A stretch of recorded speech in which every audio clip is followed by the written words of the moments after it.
Good morning, good afternoon, and good evening, ladies and jelly babies. Welcome back to Final Fantasy XII. Morris here. Thank you so much for joining me. And at the end of the last part, we just finished one of the first out of two Sandseas, and now we are going to tackle the second one. And I made a few changes between this episode and the last one. You'll notice that Vossler now has a duck symbol next to him, and as Pinello is nicely demonstrating there, that's because I've got a gambit set up so that he is now the decoy, the official tank of the party, and I've just went ahead and just splurged license points on everything.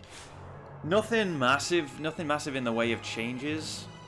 All I've really done is make it so that characters have more health, and they have a few buffs as well, so sometimes their attack and their defense increases when they go down to HP critical, which is massive in this game, because that's going to happen. Anyway, Sandsea Moogle. Did you see that Nam-Yensa just now? They're usually a violent lot, but this one wanted help. Tell me. The Nam-Yensa are all up in a panic about a creature on the Nam-Yensa Sandsea. Their blood enemy, it seems.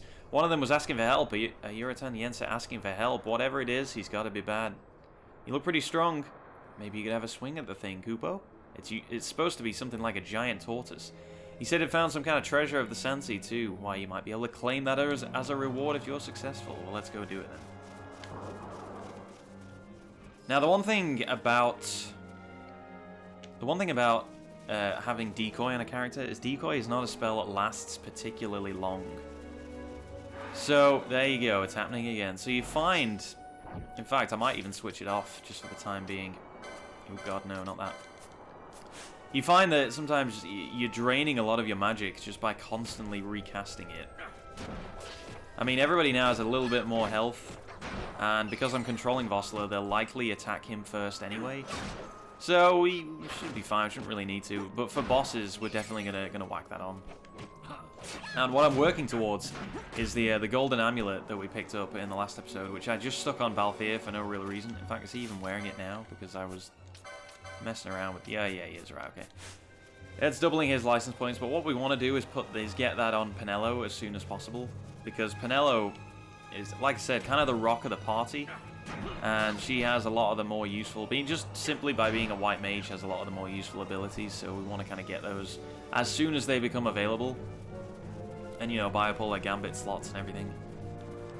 Her license board will likely be the most filled out of anyone as we go through this.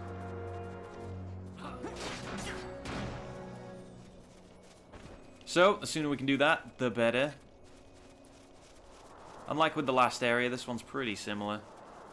And there's a few chests that are going to have 100% chance of a couple of items that we're going to want to get.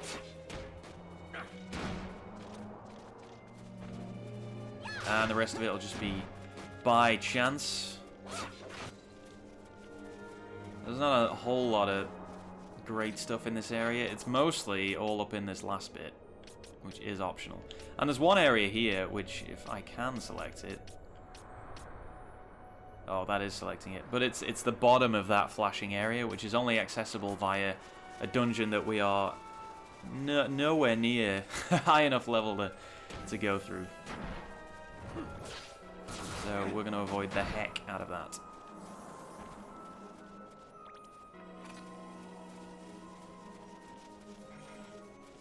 And it's not just abilities in terms of actual spells that Pinello is useful for. It's also her magic potency as well. There's a lot of licenses on the board which increase magic potency, and we want to get those as soon as possible as well, because it just means spells do a lot more. So curing does a lot more, it restores a lot more health. Simple as that, really. No downside. Don't put me to sleep.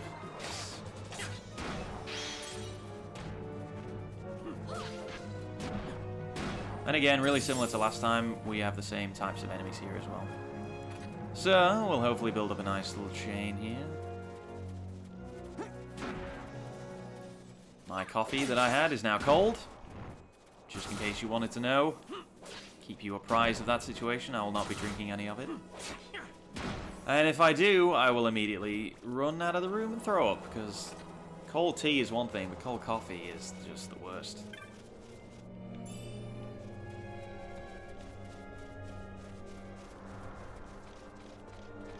Alright, so across this bridge, we should be coming to what is plaguing these sand people. I'm not sure why we're suddenly on their side. But whatever. So yeah, these guys run away, and you're like, what could they possibly be trying to fight? And you can see it there in the distance. That tortoise turtle type enemy. And what you want to do with this, none of the other enemies will attack you. So what you want to do is just take advantage of the fact that the Urutanita will prioritize killing the other enemies. So if you can kill it before it even gets near you, then good on you. And actually, we'll leave the decoy part till later. I want to make sure that everybody is attacking the right thing, because if you start attacking... There's no point in getting rid of these other enemies, because they all act as decoys. So I just wanted to play it a little bit safer there. Fortunately, it has Protect on, so this can take a little bit longer. All these types of enemies have... They're not really complicated. They're mostly, you know, heavy hitters, but they've always got super high defense. Penelo, I appreciate the effort you're putting in with that rod there. It's actually doing a decent bit of damage. Wow, it's almost half dead already. Well, it's over half dead already. But you can see it makes pretty short work of these other enemies, so... What you can do is kind of... You can see here, if you kind of get in the way, because it's trying to attack the enemy behind me, if I just stand in front of it, it kind of freaks out and tries to walk around me. So you can kind of delay it for as long as possible. Just kind of confuse it a little bit. Because it will, once that attack input has gone through its AI there, it will just do it. It will not deviate. Alright, it kind of found its way there, unfortunately. But it's nearly dead, so that's good. Alright, and now it's going to attack me. So just in case. And you can see when it goes to HP critical, like with everything else, a massive increase in defense. Even Vossler is barely doing anything. But it seems like he has the highest defense, so... There we go. 8 LP. 16 for Balthea. Alright, I think we just go straight back and claim our reward, and I don't remember what it is, so this should hopefully be a nice surprise. In fact, there's one of those times where we can probably speed up the game.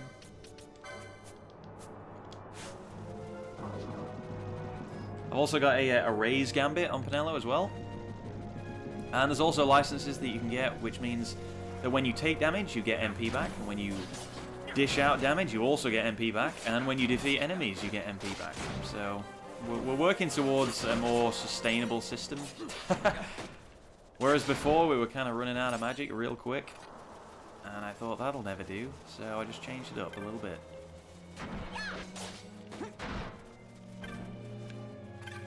So now we won't have to switch people out quite as much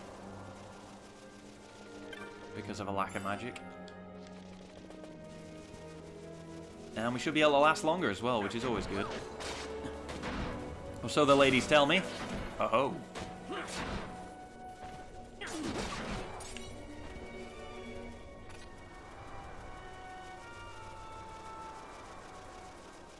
This looks kind of goofy with the sped up animations. But with this area, you know, we're of the appropriate level now, so we can just... We don't need to think too much. There's not as much risk anymore. Breeze through it real nice. It's a good way, if you need to farm LP for something, it's a really nice way of doing it. Really easy way of doing it is just breezing through an area that you know you can tackle real easy. Just put it on ×2 or even ×4 if you can handle that. You killed the wild scourge of the Sandsea! Amazing. By the way, the Nam-Yensa from before, he just went by. Maybe he was going to look for that treasure for you. That's unusually kind of him. He was heading for the Nam-Yensa. Alright, well, let's go back then. Don't worry, we don't have to traipse through this entire area looking for him.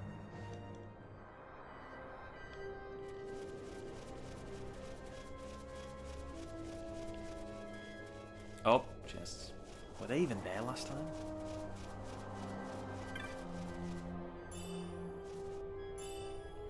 Wow, that's not great.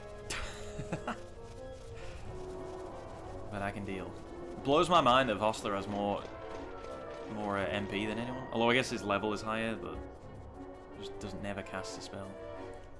What is going on? This drama. Were you off looking for a reward? Did you find the treasure? Oh, we found it. Just where is he going? This is useful, by the way. Why does it keep switching out to Balthier? That's weird. This is useful for the upcoming boss, by the way. This is the only reason, really, to do this. It's not valuable in the sense that you can sell it, and it's not valuable in the sense that you can use it for the rest of the game. It's simply to make a boss ever so slightly less trouble.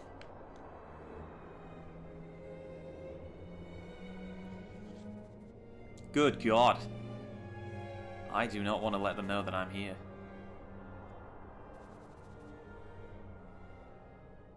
A creepy alien.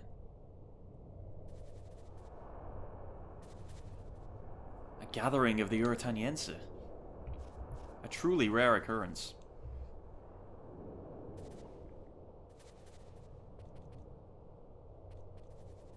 I assume they communicate via the mind? Because they ain't making any sound. They're going to execute him.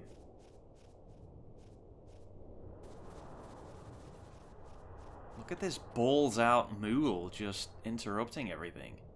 The creature would still be at large if it weren't for his plea for help. You shame us by seeking aid outside the tribe. Nam-Yensa are lords and masters of the Great Sea. We seek the aid of none. Even though I've butchered many of their kind just getting here. Your words are the howling of the sand to my ears. I condemn you to dust. Gasp. What have you done? Those who sully our name will be punished, be they foemen or kin. They must pay the honor price. There can be no forgiveness. I would destroy you too, but I am merciful. Better you live to tell the world that the Uratan are not to be taken lightly. They'll leave. Oh God, they're coming this way. That's pretty brutal. But fortunately, left behind these. A bunch of berries hangs from the flower. You obtain a bunch of Esker berries. That rogue Uratan, he wouldn't have been happy back with his clan, I'm sure of it. Well, this is quite a somber moment we're having here. Oh, I already picked them. Maybe the treasure that he found was this? What the hell? Did he just plant it right there and then? Alright. Well, now we're done with that. We can move on. So the berries... Sorry, I just have to address my slight OCD. I don't think it's OCD. I think it's just good manners to put everything in the right order, you know?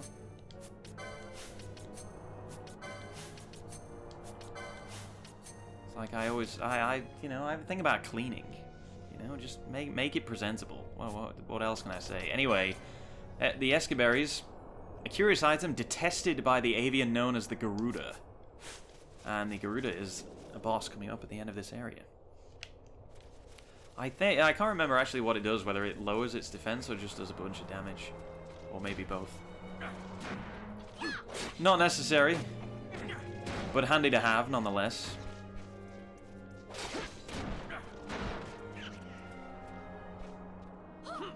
So now I can just breeze through to the end of this area.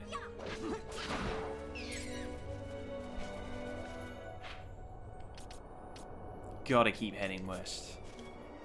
Alright, so what level are we on? We're on 13. God, that looks so beautiful. Vossler all the way out there on 18. But I can forgive him because he's so strong.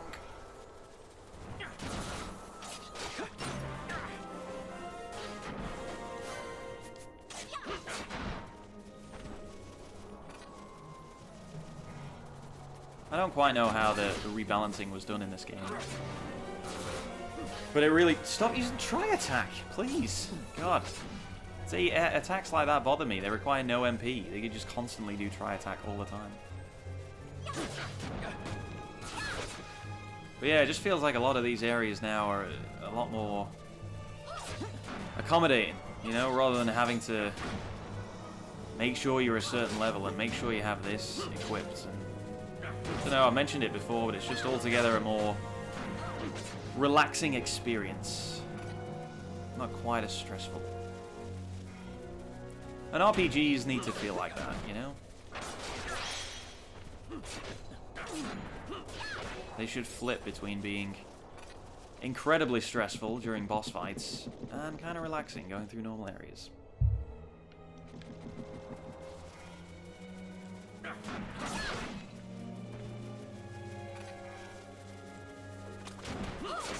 Look at this, I helped these guys out. I killed the thing that was killing all of them faster than I ever could, and yet they still attack me.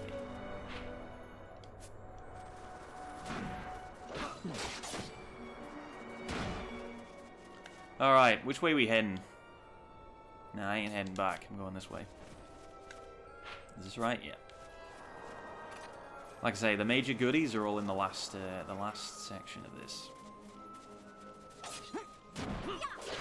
In fact, you know what? We can probably switch it up. I know I said I don't normally like to play like this, but just in terms of your, you know, viewing pleasure, I would not want to put you through having to slog through an entire area like this. But you did that last episode. What? What are you talking about? I don't remember. It was so long ago. 33 gil. Come on, you gotta start giving me something here to shout about, something to write home about. What level are we on? 14, 14, 14? Alright. We can switch it up then.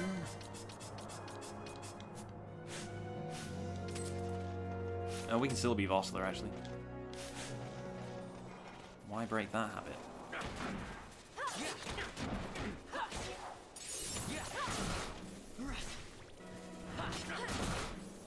And you can see that Ash is set to healing duty now, but she doesn't do anywhere near as much. In fact, I may just switch the gambit out a little bit to compensate.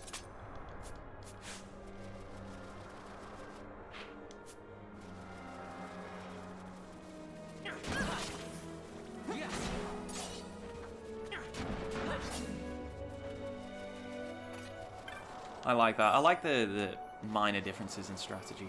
Oh, nearly missed that. Potion. Ugh. Just changing. It feels like you're just, you know, tinkering with a system rather than trying to get your head... Way, what is that? Rather than trying to get your head around a Mega Bomb. Jeez. And even Libra doesn't do anything for it. You know what? I'm going to stay away from that. Bombs can just wipe out your entire party. I'm not interested, baby. No one has said I should hunt that, so I will not be hunting that. Although you guys do want to see the actual hunts, the ones that are posted on the notice board. So we're going to do those. It's going to be interesting because I haven't even completed them all on my other save. So I'm going to have to do a little bit of research. So we'll try and do them at intervals. The easiest way to do the hunts really is just to wait until you are a super high level and then just bang them out one after another. But that might be boring to watch, so I'm going to do them in sort of chunks, in intervals. I mean, there are times where you're kind of unable to go back to, say, Rabanasta, which is, I guess, the central hub of the whole game. I mean, we could go back now, but it would be kind of a slog to actually get back there. We don't have a massive amount of teleport crystals, so once we gain the ability to buy those and have the money to buy them consistently, that's when we'll start kind of doing the majority of the hunts, because they're all over in different places and it's easier just to be able to teleport around rather than have to go through entire, you know, sections of the map, the world map, just to get to one single area. Wow, people are leveling up all over the place. Alright, I do want to get behind here. So, let's get rid of you and you. Please follow me, Ash. Please follow me. There we go. Just to be safe.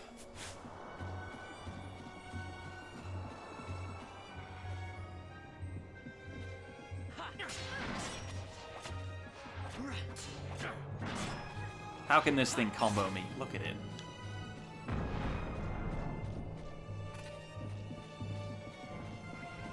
Like, these ninja guys, I can believe, but a giant fish? Ah! Jesus Christ, that scared me. Sorry, I was bad-mouthing you. I apologize.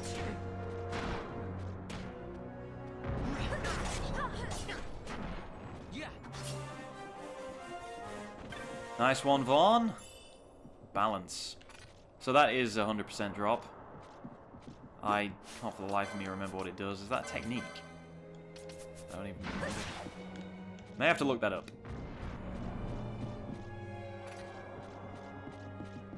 There's such a lot to Final Fantasy games, and there's such a lot to RPGs that anything I don't use, I don't need, just falls out of my head. Not interested. Ah. Right, we'll keep rocking this party for a little bit longer.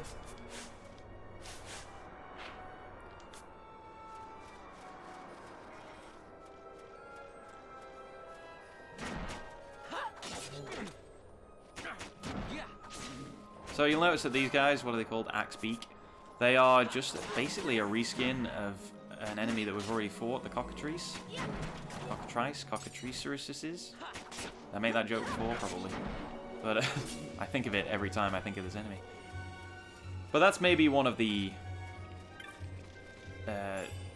lesser points, downsides, criticisms, that's the word I'm looking for, that I would have for this game, is that you'll notice that a lot, in that enemies tend to get reskinned, get given a different name, and there you go, that's the enemy for this area. Bit unimaginative, and a lot of times, some of them are cool, you know, but something like that, I mean, there's no real reason to even reskin that at all, in my eyes. It's just pretty much the same enemy. But they do get different abilities as you go through, and changes it up slightly, but I don't know, a bit unimaginative, I guess, but it's a giant game. I guess I can kind of forgive them for not coming up with you know, a different thing for every little area, but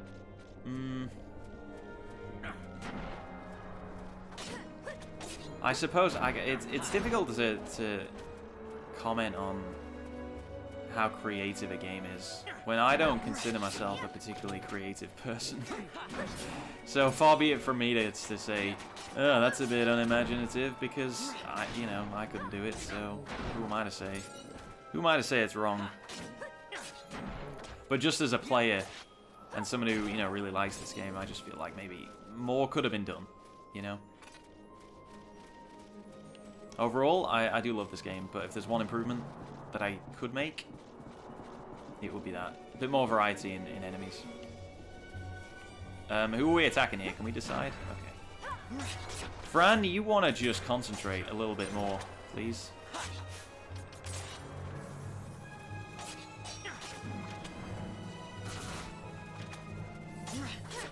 Who are we attacking here? Can we decide? Thank you. God, the worst thing you can do in these games is spread the damage out. I mentioned before how enemies tend to get higher defense, higher attack, higher likelihood of using, big special moves when they get to HP critical. The worst thing in the world is when you have more than one enemy in that state.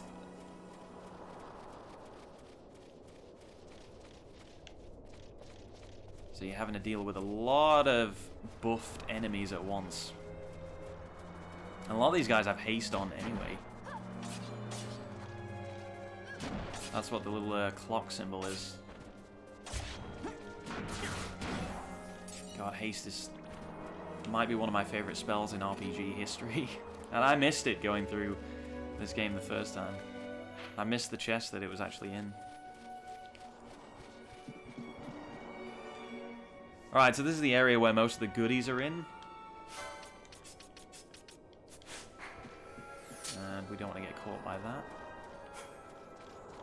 What a troll. If you don't have Libra on, you're kind of boned when you get to that. Because normally in this game, when you step on a trap, it's like that. So you step on one, and it's like, oh, well, I stepped on it, but there's no way there's going to be 3 more in the same area. But no, there it is. Alright, so keep an eye out, guys, for treasure chests. And make sure to yell in the comments if you see any that I missed. So that I can go back and get them. So who are these guys marching over? Again, a reskin of the... I can't even remember what they're called. But we saw them in the Ester Sand, and we saw them in the Wester Sand, I think. Goodness me, you're using a lot of special attacks on Varn for some reason? Why do they hate Fran? What's wrong with you guys?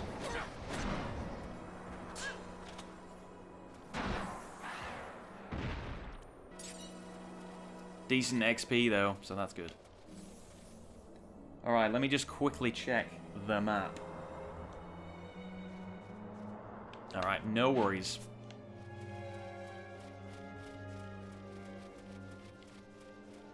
There's actually a hunt you can do down here, so this won't be the last time we see this area. But, fortunately, it won't spawn. You have to accept the hunt before the hunt will actually spawn. Which I know sounds obvious, but worth pointing out. So you don't just get jumped by random, giant, tough enemies. Which is nice.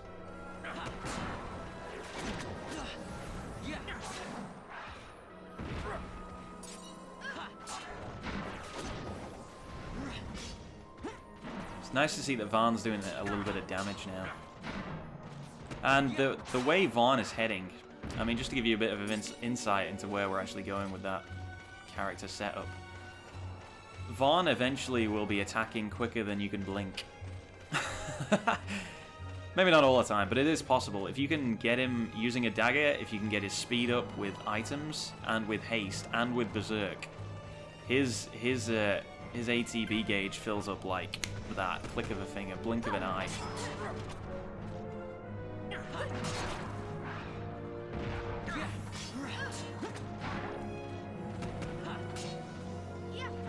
So really useful if you're in a DPS race. And especially, you know, you whack it up to ×2, ×4. Oh, mama! Yeah, he attacks faster than you can say anything, really. Alright, the embroidered tippet. Is that what it's called? One of the best items in the game. I actually don't think it's as useful as it used to be. Where am I going? Right. Embroidered tippet doubles XP earned. So, you can imagine how useful that will be. But the thing is, because I like to keep my party balanced, I'm not actually going to equip that. That's really... Ash, what are you fucking doing? Oh, you're aiming at people down there. Great. Don't do that, please. Are there any more chests up here, guys? I think there were supposed to be some, but they didn't spawn, so fuck it. Right, anyway. Yeah, I like to keep everybody balanced, so... not really much point in me using it. The last thing I want is somebody getting way ahead of the pack, you know?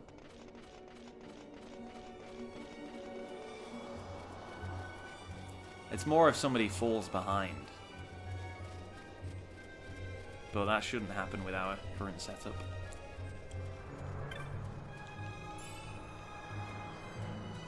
So that was probably the biggest... the biggest example of why having a shared license board and kind of, you know, multiple, just being able to buy that item was the worst thing ever, because the thing that I used to do is just buy 3 embroidered tippets. Tippets? What is it? Hang on, where is it? I don't want to get it wrong. Accessories? Embroidered, right, embroidered tippets. Last thing... Sorry, yeah, the thing that I did was just buy 3 of them and just put them on everyone. Didn't have any need for anything that would, you know, make you immune or affect your stats in any way. Just fucking get... I got a Vega! Holy crap. Awesome. As if that just drops from these enemies. I never knew that.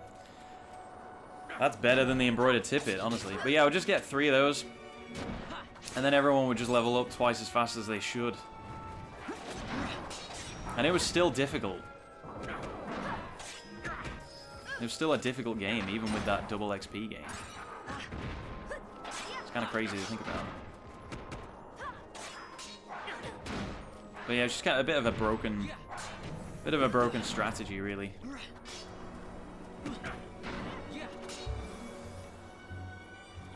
So, although it is still very useful, it's not as needed, I guess, here.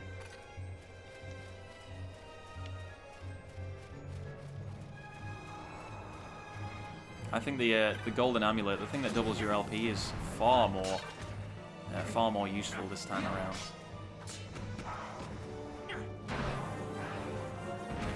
Because you can never have too many license points, honestly. There's always something else to buy. And we're actually getting to the point now. Oh, I don't even know what that said. Just take a look at everybody's license board. Wow, Balthier is way out there. But we're actually getting to the point where we can buy our special attacks, our kind of... They're not limit breaks in the sense that, you know, you build up to them, that you can use them whenever you want, but they are your kind of special attacks. They are your biggest damage dealing attacks. And you can chain them together with all the different characters and pull off some pretty sick combos with them. They're way more useful now than they used to be, and they're way better implemented, but I haven't got any yet, so I'm not going to go into that too much. We'll probably end up buying them in the next couple of episodes, I would say.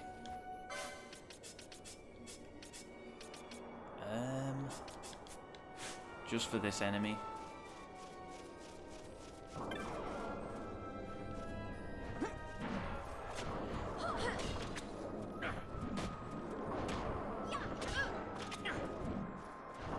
Ah, this telekinesis ain't doing shit. There we go. Potion. Useless. Oh, not that useless. I'm not going to hate on the potions too much. Alright, wait till Vaughn levels up, and then we'll switch it out again. I like this two-party system we've got going. These guys that I've got are technically weaker, but because they attack so fast so often, it just seems to be working. It's just... the damage output is just crazy.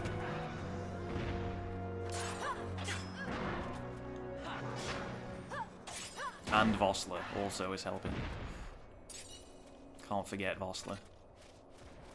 Right, well, Vaughn leveled up, so we'll switch him out.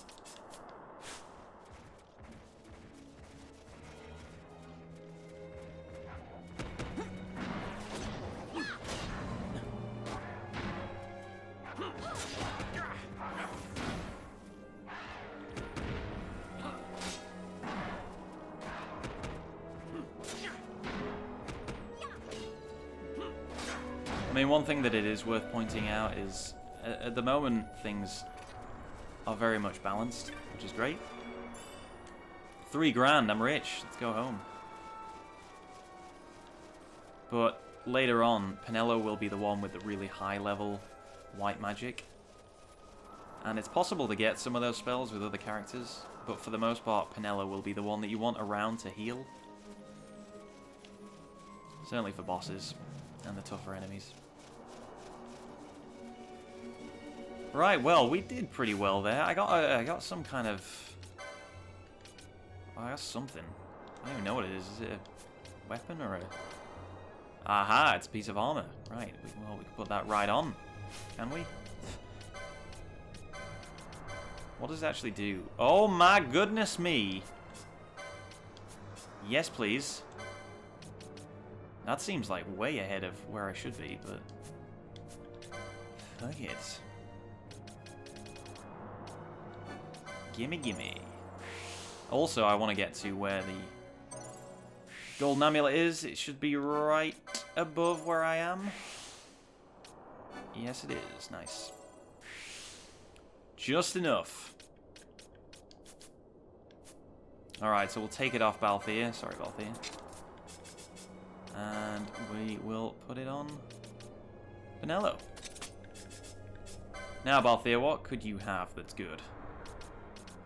Manufactured Nethicites. That might be pretty good on him because he doesn't cast any magic. Slightly raising his health is not really... it's negligible at this point. Half damage from ice and immune to poison and sap is pretty good, but nothing's really poisoning us at the moment, so... yeah, Manufactured Nethicite. Why not?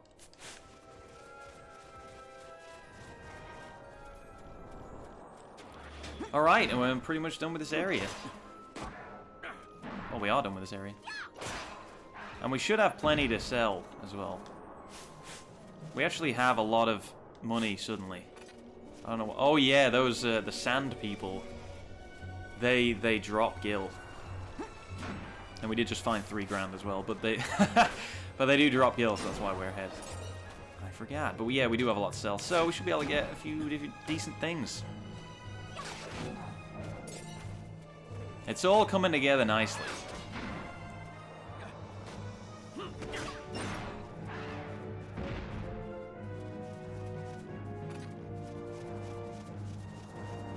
That brings me to another point about RPGs in general as well. I tend to enjoy the beginnings of RPGs. Wow, Vossler, calm down. Tend to enjoy the beginnings of RPGs way more than later on. I think RPGs have a real tough time when it comes to keeping a player engaged, you know, consistently all the way through. At least with me. Because at the beginning, everything's new, right? Everything's fresh. And I guess it's a bit easier to keep people interested when everything's new, but I hate that feeling of when you've been playing an RPG for so long that everything feels a bit formulaic suddenly, and it's all about, then I'll go here and I'll kill this amount of these and then I'll get that upgrade and then da-da-da, and then I'm going to do that. And then you start looking things up online as well. You don't have to, I know, but come on. We all do it, right? And then it's like, I'll get that, and I'll go there, and then I'll do... And it just feels like a bit... I don't know. Just, it gets a bit boring. It's not like, whoa, then this is happening, and then this is happening, and then, whoa, I never knew you could do that, and then there's this new thing, and this new item, and, you know... The more you learn about a game, the more it starts to feel like... The more things that felt fresh at the start start to feel like a chore, you know. But this one I feel keeps the interest higher than it normally is, at least for me with RPGs. Because like I say, every dungeon has its own little quirk to it, and I feel like the story moves along at a good pace as well. And the hunts as well are they're all different. They're all kind of fresh, so.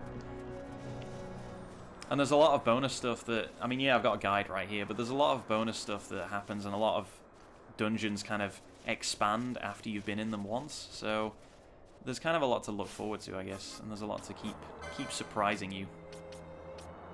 Alright, I think I want to use Cura, honestly.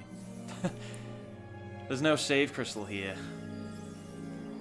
It does give us the opportunity to save, but there's no actual crystal to bring us back, so I'll just be safe.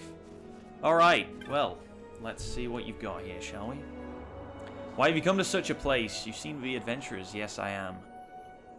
The Valley of the Dead. Why would you go there? Everybody's dead. Maybe I'm just a daredevil, mate. Alright, so what do we want? Honestly, in an ideal world... Well, in an ideal world, I would have already picked that killer bow up. So I might just buy one.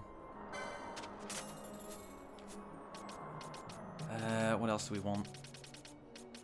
Fortunately, we found that gun as Balthea, so that was pretty good. And another thing I want is... Actually, no, I don't want anything yet. That'll do. Now, this boss fight that's coming up is a flying enemy. And ideally what we want is for it to just look at Vossler and just fall in love with him. And just constantly try and mount Vossler. And not really care what anyone else is doing. So actually, in terms of our defense, I don't think I need to buy anything. That's pretty useful, so we'll get that. Black Belt, that's also really useful, so we'll get that. Rose Corsage, that's pretty useful, but... Steel Gorget, what does that do? Raises strength when HP critical, that's pretty useful. Oh god. I'm gonna spend so much money. Alright, let's refill on our stuff. I like round numbers, but I like multiples of 5. So I always go up to the next multiple of 5. Whatever that is. I always find that by doing this, you eventually you get to 99 of everything.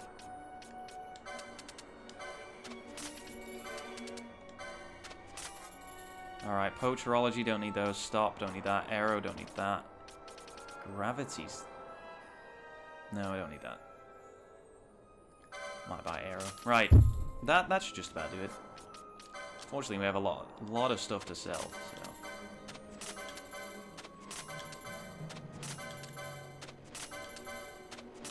Excuse me while I just offload all my crap.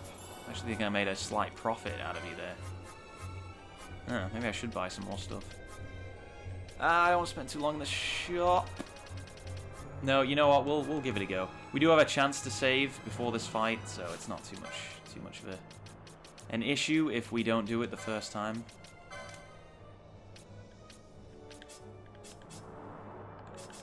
Right, so what I want is I want to get rid of Bosch, and I want to put Fran in the party. I want to equip her with the bow, which is 1,000,000,000 times better. Oh yeah, I didn't even put that on.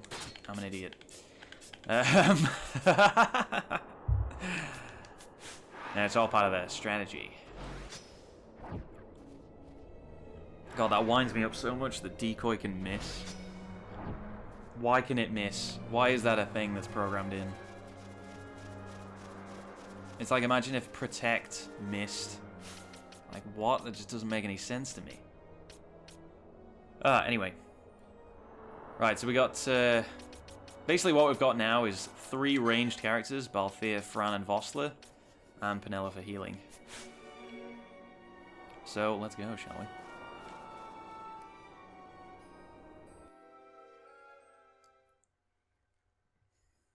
You will now have the option of saving your game. So this is a very strange inclusion that they put this in again. You always had the opportunity to save your game here, but it kind of made sense in the old one because there was no autosave. But now, even if this opportunity wasn't here, it would just autosave anyway, so it's kind of weird that that's part of it, but whatever, I'm not gonna say no.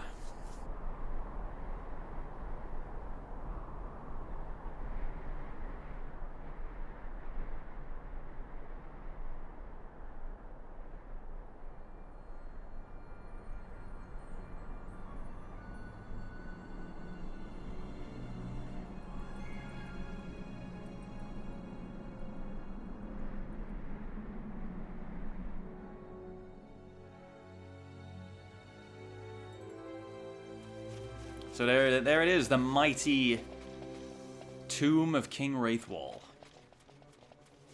It's rather majestic.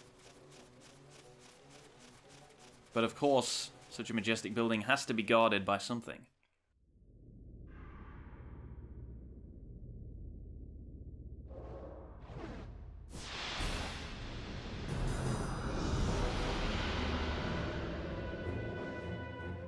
This is the Garuda, so what I'm going to do is I'm going to run up to it as Vossler, make sure that decoy is working out, then I'm going to switch to Penello, I think.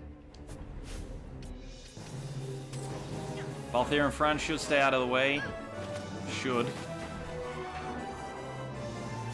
And I will use the Esca berries. So it'll be interesting to see what this actually does. I think it just did a bit of damage. Honestly.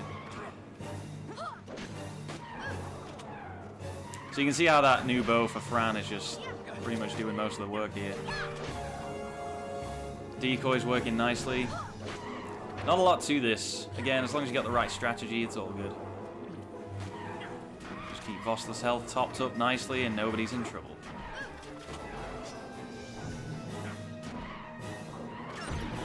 And there it is. Super easy.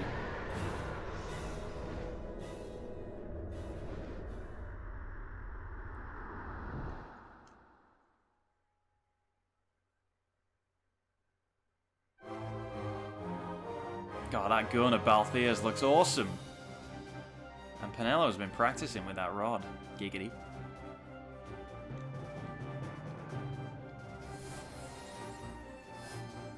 But yeah, that is the first... The one thing to mention about that boss, it's super easy, right?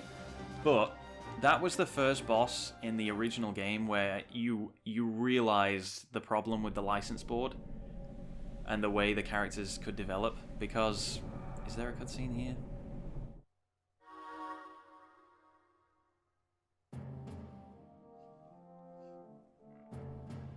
I'll tell you later.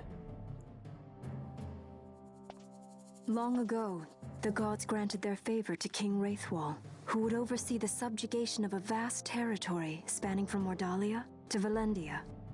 Here he forged the Galtean alliance. Though he is called the Dynast King, upon establishing the alliance he demonstrated compassion for his people and disdain for needless war. A philosophy passed on to his successors, one that would bring peace and prosperity for hundreds of years to follow.